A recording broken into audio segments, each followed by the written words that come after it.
নমস্কার। আজকের আলোচনা একটু অন্যরকম হতে চলেছে। আমরা একটা বিশেষ প্রসঙ্গের গভীরে যাব, মাতৃকা উল্লাস। হ্যাঁ, আমাদের কাছে একটা পুরনো হিন্দি শাস্ত্রীয় লেখার অংশ এসেছে। ঠিক, যেখানে কিছু নির্দিষ্ট হিন্দু তান্ত্রিক আচারের কথা বলা আছে, বিশেষ করে বটুক, যোগিনী আর শক্তি পূজা নিয়ে। একদম। আর এই লেখাটা খুঁটিনাটি বিবরণে কিন্তু বেশ ঠাসা। তো আমাদের উদ্দেশ্যটা কি? উদ্দেশ্যটা খুব সরল। এই উৎস থেকে মূল ভাবনাগুলো আচারের বিভিন্ন দিক, তার পেছনের দর্শন, এগুলো বোঝার চেষ্টা করা।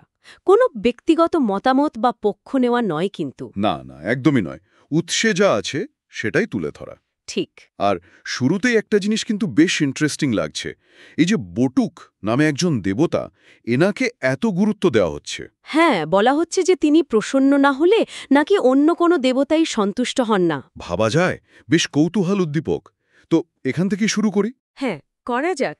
এই উৎসের শুরুতেই বেশ জোর দিয়ে বলা হয়েছে, স্বয়ং ঈশ্বর উদ্ধৃত করে বলছেন যে ঈশ্বর বলছেন। হ্যাঁ, উৎস অনুযায়ী যে যতক্ষণ না বটুককে বলি বা নির্দিষ্ট উপাচার দেয়া হচ্ছে, ততক্ষণ অন্য কোনো দেবতার পুজো গ্রহণীয় হয় না। তার মানে ইনি কি একরকম গেটকিপার বা দ্বাররক্ষীর মতো? অনেকটা সেরকমই মনে হচ্ছে এই পরম্পরা অনুযায়ী প্রথম পূজনীয় সত্তা।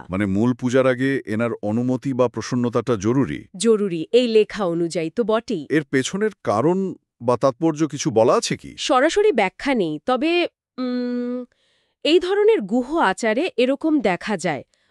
মূল শক্তির কাছে পৌঁছনোর আগে বিভিন্ন স্তরের শক্তিকে সম্মান জানানোর একটা রীতি থাকে। ও আচ্ছা, বটুককে হয়তো সেরকমই এক গুরুত্বপূর্ণ সত্তা হিসেবে দেখা হচ্ছে। হ্যাঁ, মনে হচ্ছে তাই। যার সন্তুষ্টি ছাড়া পরের ধাপে যাওয়া যাবে না, এরকম একটা ব্যাপার। বেশ, তাহলে এনাকে প্রসন্ন করার উপায় কি? শুধু বলি নাকি আরও কিছু আছে? তৈরি মদ আর আমিষ মাংস, এই সব একসাথে নিবেদন করতে হবে। বেশ কিছু উপচার। পুরো পদ্ধতিটাই খুব নির্দিষ্ট তাহলে। একদম। বলির জন্য কি কোনো বিশেষ মন্ত্রের কথাও লেখা আছে? হ্যাঁ, আছে। বটুককে বলি উৎসর্গ করার সময় একটা বেশ লম্বা নির্দিষ্ট মন্ত্র পাঠ করার নির্দেশ দেওয়া হয়েছে। মন্ত্রটা কি রকম? মন্ত্রটা হল ওম ওম ওম দেবী পুত্র বটুকানাথ কপিল জাটা ভাবাসুর পিঙ্গল ত্রিনেত্র জ্বালামুখ ইমাং পূজাং বালি ঘৃণ্যা ঘৃণ্যা স্বাহা। ওফ, বেশ দীর্ঘ মন্ত্র। হ্যাঁ, দেখুন এখানে তাকে আহ্বান করা হচ্ছে, তার রূপের বর্ণনা দেওয়া হচ্ছে, কপিল জটা, পিঙ্গল বর্ণ, ৩ চোখ, অগ্নিময় মুখ। দেবীপুত্র হিসেবে পরিচয় দেওয়া হচ্ছে। ঠিক। আর এই পূজা ও বলি গ্রহণ করার জন্য প্রার্থনা করা হচ্ছে। বোঝা যায় আচারের প্রতিটি অংশ কতটা নিয়ম মেনে করা। বটুকের এই প্রধান ভূমিকার পর কাদের কথা আসছে? যোগিনীদের কথাও তো বলা হয়েছে। অবশ্যই। বটুকের পরেই যোগিনীদের সম্মান জানানোর কথা। তাদের স্থানও কিন্তু খুব গুরুত্বপূর্ণ এই আচারে। বটুকের মতোই? হ্যাঁ, বটুকের মতোই তাদের উদ্দেশ্যেও বলিদান আর নির্দিষ্ট মন্ত্রপাঠের বিধান আছে। এটা বোঝাচ্ছে যে পূজাটা শুধু একজন দেবতাকে নিয়ে নয়, বিভিন্ন শক্তির সমাবেশকে সম্মান জানানো হচ্ছে। যোগিনীদের জন্য নির্দিষ্ট মন্ত্র আছে তাহলে? হ্যাঁ, আছে।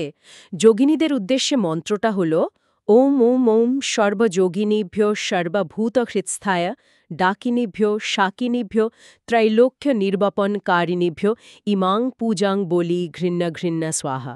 এই মন্ত্রে কাদের আবাহন করা হচ্ছে? এখানে সর্বযোগিনী সমস্ত যোগিনীকে। তাদের বিভিন্ন রূপের কথাও আসছে, যেমন ডাকিনী, শাকিনী।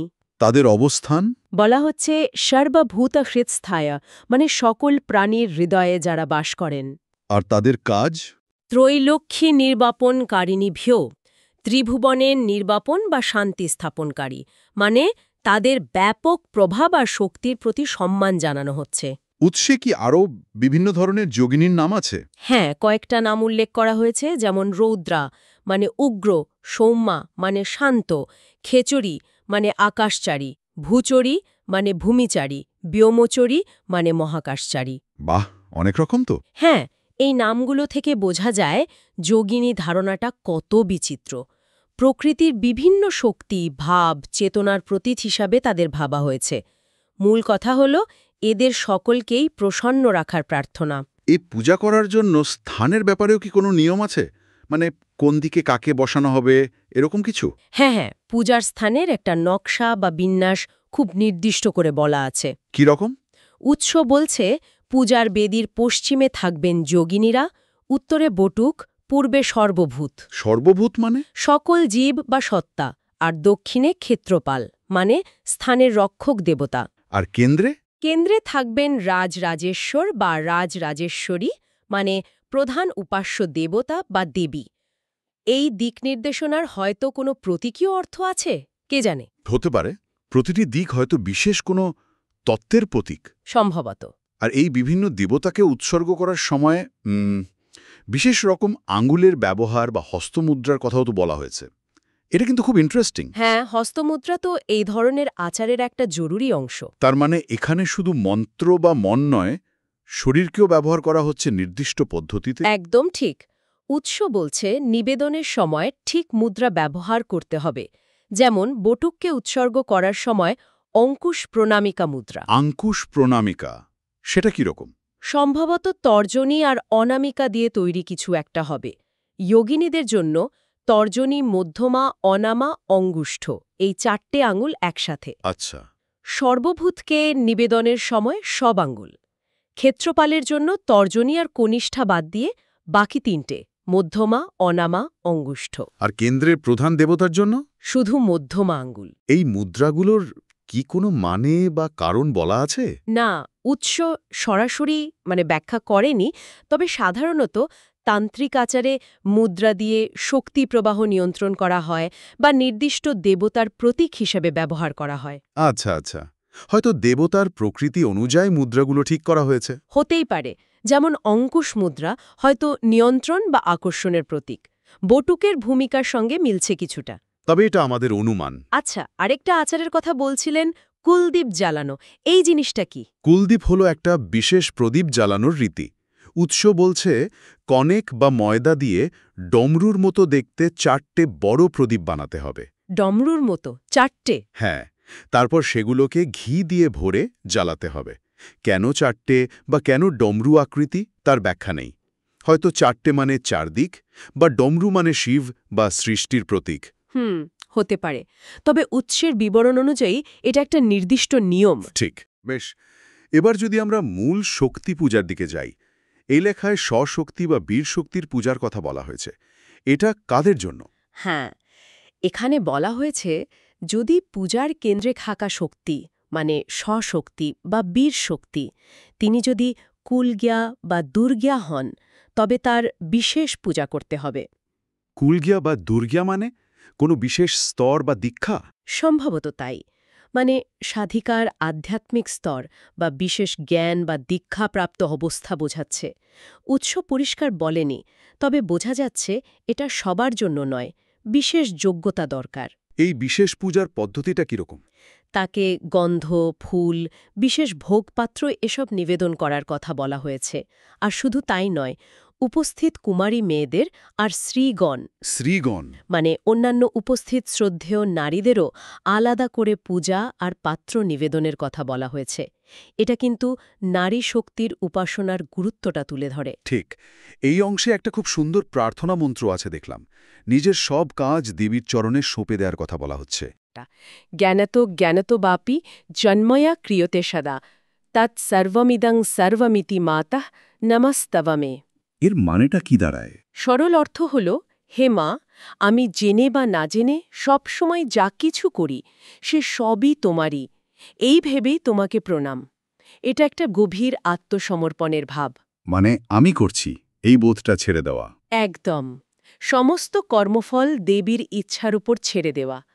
এটা অনেক আধ্যাত্মিক পথের মূল কথা। ধ্যানের উপরেও তো জোর দেওয়া হয়েছে।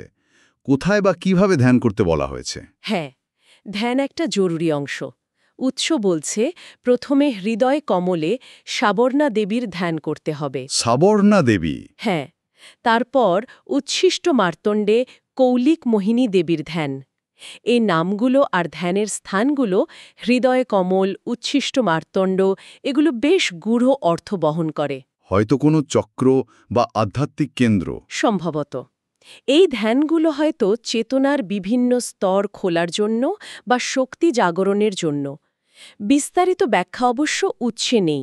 এই পুরো আচারে গুরুর ভূমিকাটা কেমন? ও, গুরুর ভূমিকা অত্যন্ত গুরুত্বপূর্ণ। তাকে খুব উঁচুতে রাখা হয়েছে। উৎস বলছে গুরুকে দ্বিতীয় তত্ত্ব নিবেদন করতে হবে। দ্বিতীয় তত্ত্ব, সেটা আবার কি? স্পষ্ট করে বলা নেই, তবে প্রসঙ্গের নিরিখে মনে হয় এটা কোনো বিশেষ পবিত্র উপচার বা হয়তো শাস্ত্রীয় পানীয়কে বোঝাচ্ছে। গুরুকে সর্বোচ্চ সম্মান দেখানোর প্রতীক। আর তারপর? তারপর তার অনুমতি নিয়েই প্রসাদ গ্রহণ করতে হবে। আপনি শাস্ত্রীয় পান বা রিচুয়াল কনজাম্পশনের কথা বলছিলেন, এটা নিয়ে কি আর কিছু বলা আছে? পদ্ধতিটা কি রকম? হ্যাঁ, এই পান বা শাস্ত্রীয় বিধি মেনে পান করার পদ্ধতির বিস্তারিত বর্ণনা আছে। পান করার আগে নির্দিষ্ট মন্ত্র পড়তে হবে। আচ্ছা। আর এই পানীয়টা বিশেষ পবিত্র হয়ে যায় যখন এর সাথে চরণামৃত মেশানো হয়, মানে দেবী বা গুরুর চরণ ধোয়া জল বা প্রসাদ।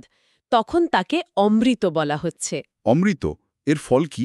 বলা হয়েছে এটা নাকি পশুপাশ ছেদনকারী। পশুপাশ মানে জাগতিক বন্ধন? হ্যাঁ, সাধারণত তাই বোঝায়।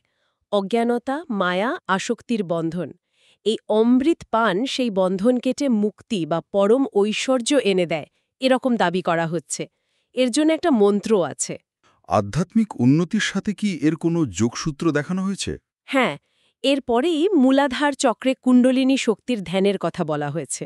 কুণ্ডলিনীকে কুটিল গতি আর কোটি সূর্যের প্রভাযুক্ত বলা হয়েছে। হুম। এই ধ্যানের সঙ্গে আবার নির্দিষ্ট হোমের মন্ত্র আছে। এরপর বলা হচ্ছে গুরু, দেবতা আর মন্ত্র এই তিনকে একাত্ম বা অভেদ রূপে চিন্তা করতে। আর কতক্ষণ মন্ত্র জপ করতে হবে? যতক্ষণ না উল্লাস লাভ হচ্ছে, মানে এক বিশেষ ধরনের দিব্য আনন্দময় অবস্থা। এই উল্লাসটাই যেন এই সাধনার একটা লক্ষ্য। তাহলে এই পান হলো সেই উল্লাস অবস্থায় পৌঁছনোর একটা উপায়। কিন্তু এর কি কোনো প্রকারভেদ বা কোনো সতর্কবার্তাও আছে? এখানেই ব্যাপারটা খুব গুরুত্বপূর্ণ হয়ে উঠছে। উৎস ৩ ধরনের পানের কথা বলছে: দিব্য, বীর আর পশু। ৩ রকম? হ্যাঁ, আর এদের পরিণামও আলাদা। দিব্য পানে মুক্তি আর ভক্তি দুটোই লাভ হয় বলা হচ্ছে। কিন্তু বীর পানে বীর পানে কি হয়? নরক গমনের কথা বলা হয়েছে। বিশেষ করে যদি দেবীর সামনে, শ্মশানে বা সজ্ঞানে, মানে জেনে বুঝে নিয়ম ভেঙে পান করা হয়, এটা কিন্তু একটা বিরাট সতর্কবার্তা। তার মানে পদ্ধতি বা মানসিক অবস্থার উপর নির্ভর করে ফল একদম উল্টো হতে পারে। ঠিক তাই। আর পশুপান বলতে কি বোঝানো হয়েছে? পশুপান হল নিজের ইন্দ্রিয়, মন, কথা আর শরীরের ওপর দম বা সম্পূর্ণ নিয়ন্ত্রণ আসার আগেই যদি কেউ পান করে। মানে আত্মনিয়ন্ত্রণ ছাড়া পান করলে? হ্যাঁ, উৎস খুব স্পষ্টভাবে বলছে যতক্ষণ না এ আত্মনিয়ন্ত্রণ আসছে ততক্ষণ পান করলে তা পশুপান বলে গণ্য হবে এবং তা সাধকের অধপতনের কারণ হতে পারে।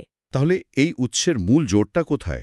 আচারের নিয়মের ওপর নাকি আত্মনিয়ন্ত্রণের ওপরে? দুটোই গুরুত্বপূর্ণ, কিন্তু শেষ পর্যন্ত জোরটা পড়ছে আত্মনিয়ন্ত্রণের ওপরেই। তাই? হ্যাঁ, উৎস বলছে দমান বা আত্মসংযম থেকে যে আনন্দ আসে তাতে দেবী সবচেয়ে বেশি খুশি হন।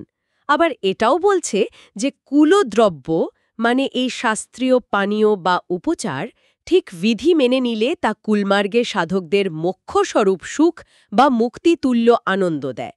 বাহ! আর এটাই নাকি দেবীর সত্যবচন বা প্রতিশ্রুতি। সুতরাং এখানে একটা খুব সূক্ষ্ম ব্যালেন্সের কথা বলা হচ্ছে। একদিকে নিয়ম মেনে আচার আর দ্রব্য ব্যবহারের মাধ্যমে উল্লাস লাভ, আর অন্যদিকে অনিয়ন্ত্রিত আচরণ বা আসক্তির বিরুদ্ধে করা হুঁশিয়ারি। তাহলে আজকের এই আলোচনা থেকে আমরা মাতৃকা উল্লাস নিয়ে এই বিশেষ শাস্ত্রীয় লেখাটার বেশ কিছুটা গভীরে গেলাম। দেখলাম বটুকের অপরিহার্য স্থান, যোগিনীদের সম্মাননা, পূজার নির্দিষ্ট দিক, স্থান, পাত্র, হস্তমুদ্রা, কুলদীপ জ্বালানো। হ্যাঁ, বিশেষ শর্তে শক্তি পূজা, কুমারী ও শ্রীগণের পূজা, আত্মসমর্পণের ভাবনা, ধ্যান, গুরুর ভূমিকা, শাস্ত্রীয় পানের পদ্ধতি, অমৃত ধারণা। এবং অবশ্যই পানের ৩ প্রকার ভেদ: দিব্য, বীর, পশু আর তাদের আলাদা পরিণাম। আর সবচেয়ে জরুরি হল আত্মনিয়ন্ত্রণের ওপর চূড়ান্ত জোর।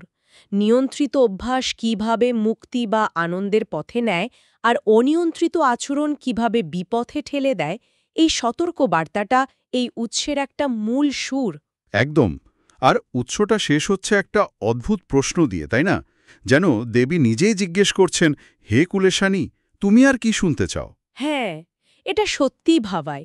মনে হয় এই আচারের বা দর্শনের আরও অনেক স্তর রয়ে গেছে, যা এইটুকু অংশে আসেনি, যেন জ্ঞানের পথটা শেষ হওয়ার ময়। ঠিক, এই প্রশ্নটা আমাদেরও ভাবাচ্ছে যে এই রকম প্রতীকী আচারের গভীরে হয়তো আরও অনেক মানে লুকিয়ে আছে। আর এই যে আত্মনিয়ন্ত্রণ আর বিধি পালনের মাধ্যমে উল্লাস পাওয়া, আর একটু ভুল হলেই অধপতনের ভয়, এই দুয়ের মধ্যেকার সূক্ষ্ম রেখাটা আজও যে কোনো আধ্যাত্মিক পথের যাত্রীর জন্য খুব প্রাসঙ্গিক। সত্যি তাই।